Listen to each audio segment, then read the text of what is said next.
Hello and welcome to another session of Karen's Colours. I'm Dr. Karen and these are my colour conversations. This week I'm going to be looking at a Christmas film. I'm not much one for Christmas films at all, but this one struck my fancy a couple of years ago. It came out in 2022. And it was probably not a film designed for children, although it did have a child as its major star. It was the film Violent Night.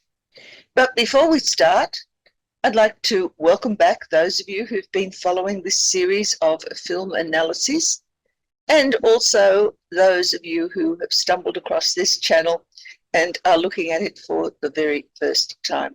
I hope you find something here that is of interest to you. Certainly, you are most welcome. So let's begin.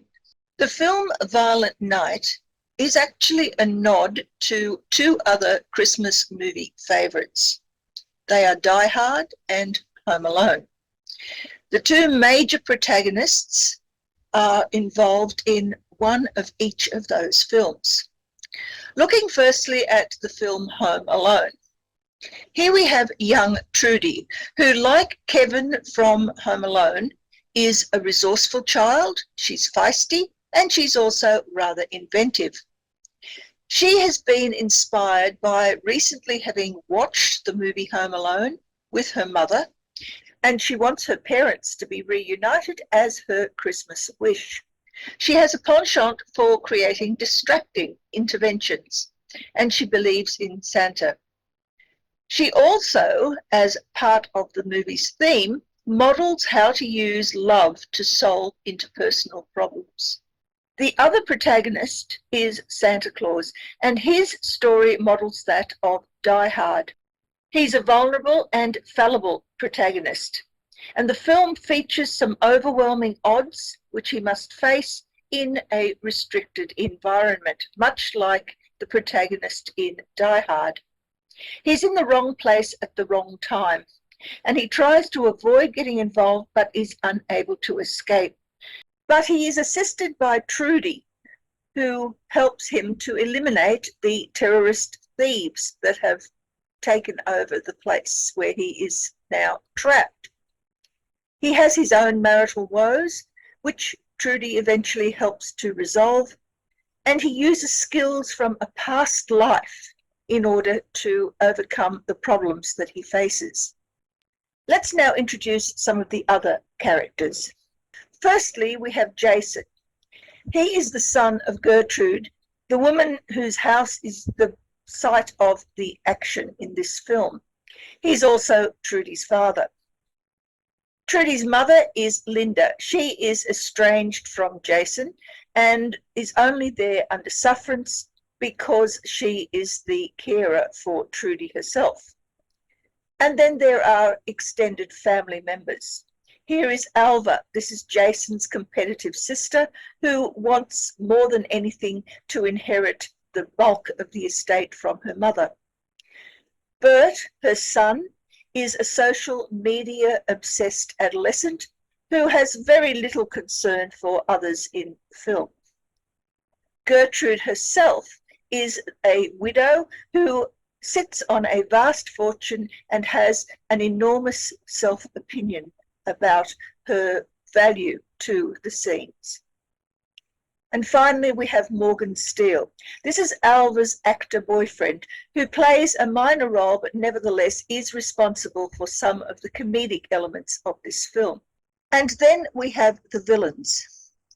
I'm only going to be looking specifically at those who have speaking parts, or at least major speaking parts, because the other actors in the villainous scenarios are not really necessary to the plot, apart from being the victims of Santa's vengeance. This is Scrooge. He's the mastermind behind the theft.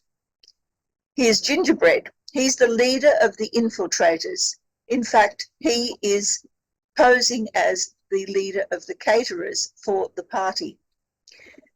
His sidekick is Krampus, second in command and the one with the most bizarre sense of humour. And here's Candy Cane. Candy Cane is a martial arts expert. Then we have Commander Thorpe. Now, Commander Thorpe is the leader of the kill team who are paid by Gertrude to look after the family. He also betrays them. There are several more characters with minor roles, such as Frosty and Tinsel and Jingle and Peppermint, all names associated with Christmas spirit. They are pseudonyms, of course, and all of those characters are killed in the course of the film. There is another character called Sugar Plum, who is an electronics expert, but what actually happens to her we don't really know, because she simply appears in a couple of scenes and then disappears again altogether. So let's now move on to the plot. The film opens with a disheartened and rather drunk Santa Claus at a bar. He's sitting with another Santa Claus, and that fellow Santa gives him encouragement. Santa leaves via a rooftop, taking his sleigh to go on his rounds, and he's followed there by the barmaid who wants to warn him that this isn't a proper exit, and she realizes that he is in fact the real deal. The film then moves on to Linda and Trudy collecting Jason to take him to the family home for a party. When they arrive, you can see that the house is rather ostentatious, and they are checked out very carefully by the head of the catering team, who of course is Gingerbread. Alva, Bert, and Morgan Steele are already there and waiting, and Gertrude, when she does appear, ignores all of them because she's busy asserting her influence over a senator by abusing that person over the phone. We then go back to Santa doing his rounds, and this is where we discover that he in fact prefers alcohol over the milk and cookies that are traditionally kept out for Santa's visit.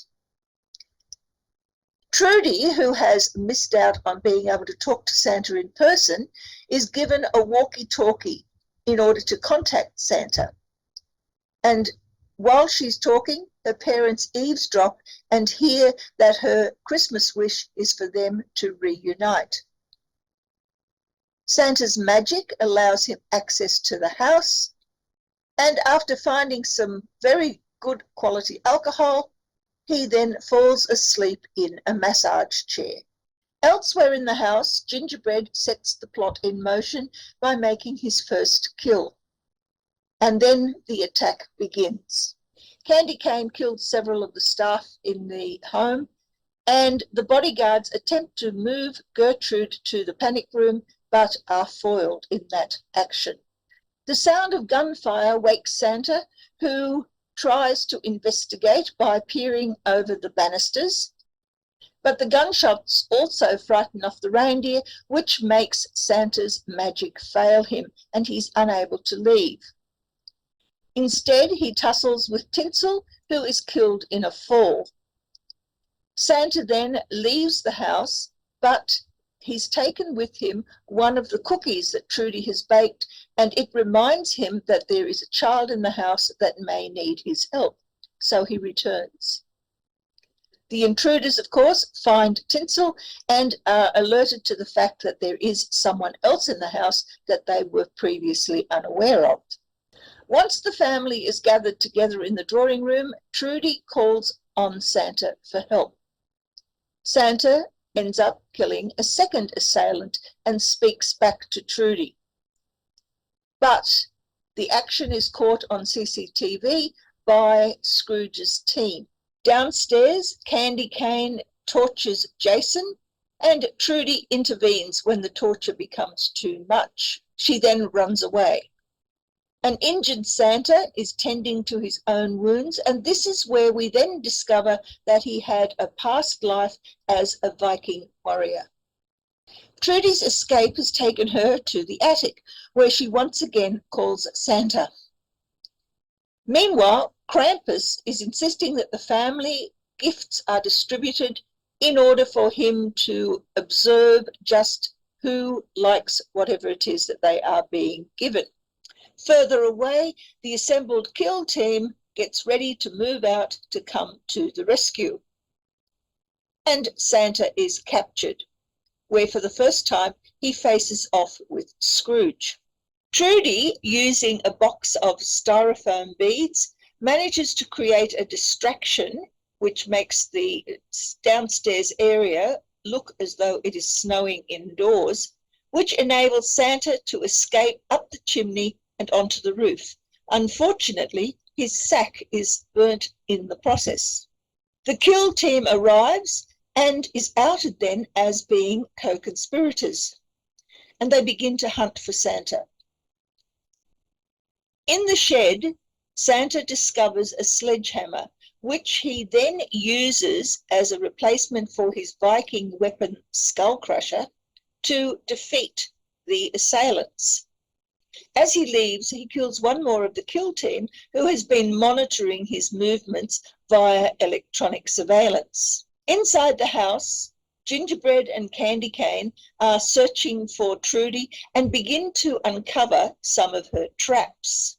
Although the traps serve to kill Gingerbread, Candy Cane instead manages almost to reach Trudy, but Santa intervenes and rescues her.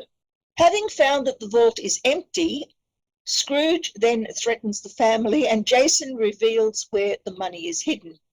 Having gotten the money, Scrooge now orders the family to be killed. Those that had remained inside the house were able to overpower Krampus and he is killed. And then they also go to the rescue of those family members outside with Scrooge. After driving off most of the kill team and Scrooge, Linda and Jason reunite, which makes Trudy very happy. In the meantime, Scrooge and the remaining members of the kill team leave on ski sleds and Santa gives chase. He narrowly avoids a trap set by Scrooge, and his Santa magic, because of Scrooge's belief in Santa Claus, helps him to defeat Scrooge. Unfortunately, Commander Thorpe is still alive and he shoots Santa, killing him, but is in turn killed himself by a vengeful Gertrude. The family's renewed belief in Santa revives him and he comes back from the dead, whereupon his reindeer reappear with his sled and a replacement sack. Mrs. Claus has also sent Santa the original Skull Crusher to keep Santa protected on his journey. Santa then leaves on his rounds, and that is the end of the film. So how then do we discuss the colours?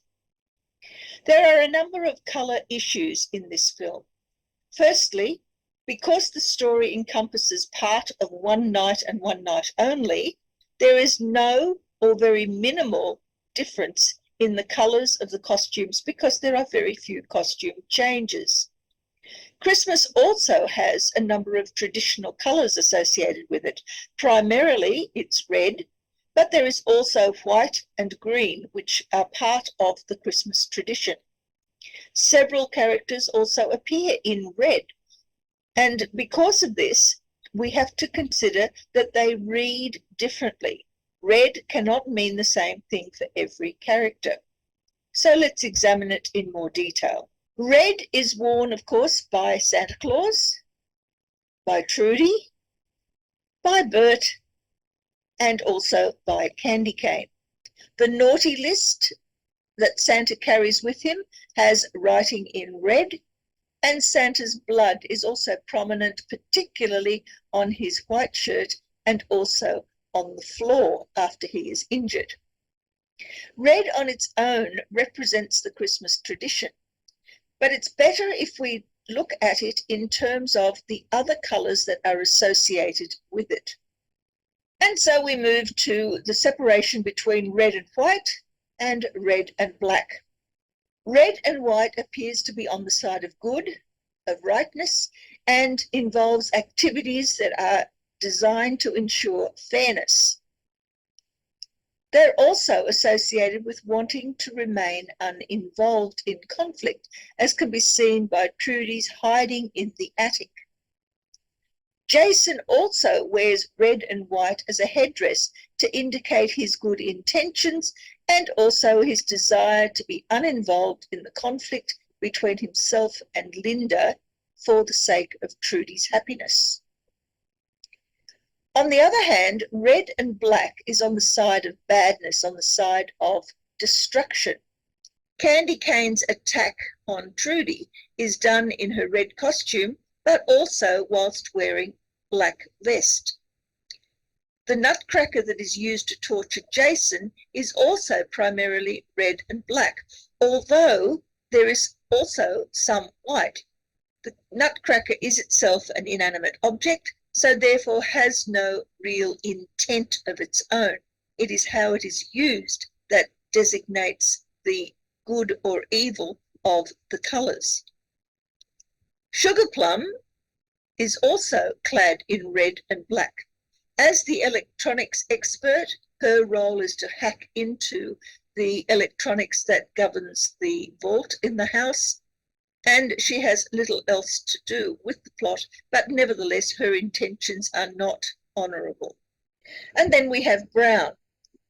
When we have red and brown together, it's worn by Bert, and it tends to suggest his self-obsession.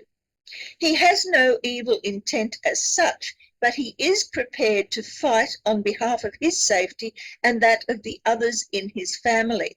And in that respect, he also shows that he is obsessed with his own drama rather than simply doing something for the general good.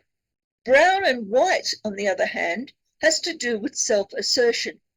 Linda's costume is brown and white indoors as well as outdoors, and in both cases she is the one taking an active role that will elevate her own position within the family rather than remain in the background as just ordinary brown would suggest. Gertrude also wears brown and white indoors while she is attempting to assert herself as the head of the household and so therefore the one with all the power. But in brown and black, she shows a degree of self-gratification, particularly when she kills Commander Thorpe as an act of revenge, but she also demonstrates her happiness with Jason's actions in taking the money and hiding it as being a sign of his value to her as a worthy successor. Black itself plays a small role in the film as well. Jason wears a coat and earmuffs that are black whilst waiting for Linda and Trudy to arrive to pick him up. His jumper, or sweater if you prefer, has as its main colour black, although there are other colours involved as well. Alva and Morgan Steele both wear a variety of black items. Gingerbread's uniform as the head caterer is also in black, and Scrooge wears black. Now, the one thing that all of these aspects of black have in common are hidden motives. For Jason, it's that he wants to reunite his family when he's wearing his coat and earmuffs. For his jumper and sweater, he has already concocted a plan to hide money. For Alva and Morgan Steele, it's all about trying to impress Gertrude so that they can have a greater share of the inheritance. And for Gingerbread and Scrooge, their hidden motives are all about attempting to get something for themselves that is not rightfully theirs.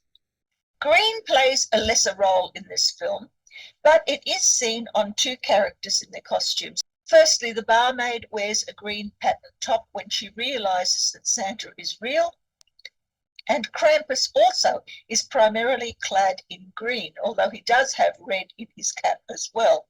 In both of these cases, the characters face a challenge to their established beliefs that are rewarded with new points of view. In the case of the barmaid, she realizes that a childhood dream is true, and in the case of Krampus, he wants to determine whether his beliefs about family Christmases gone wrong are in fact universal. And then we have white. The kill squad's uniform is primarily white, although it does include black in the form of vests. Here we see a pretense of goodness, of rightness, when indeed the characters themselves are black-hearted. And that's it for the costume colours. But there is also another colour that's important in terms of the ambience of the film, and that is the colour yellow. Yellow is the Christmas tree lights. It is the lights on Santa's sleigh. It is the star that electrocutes one of the assailants. It is the writing on the nice list.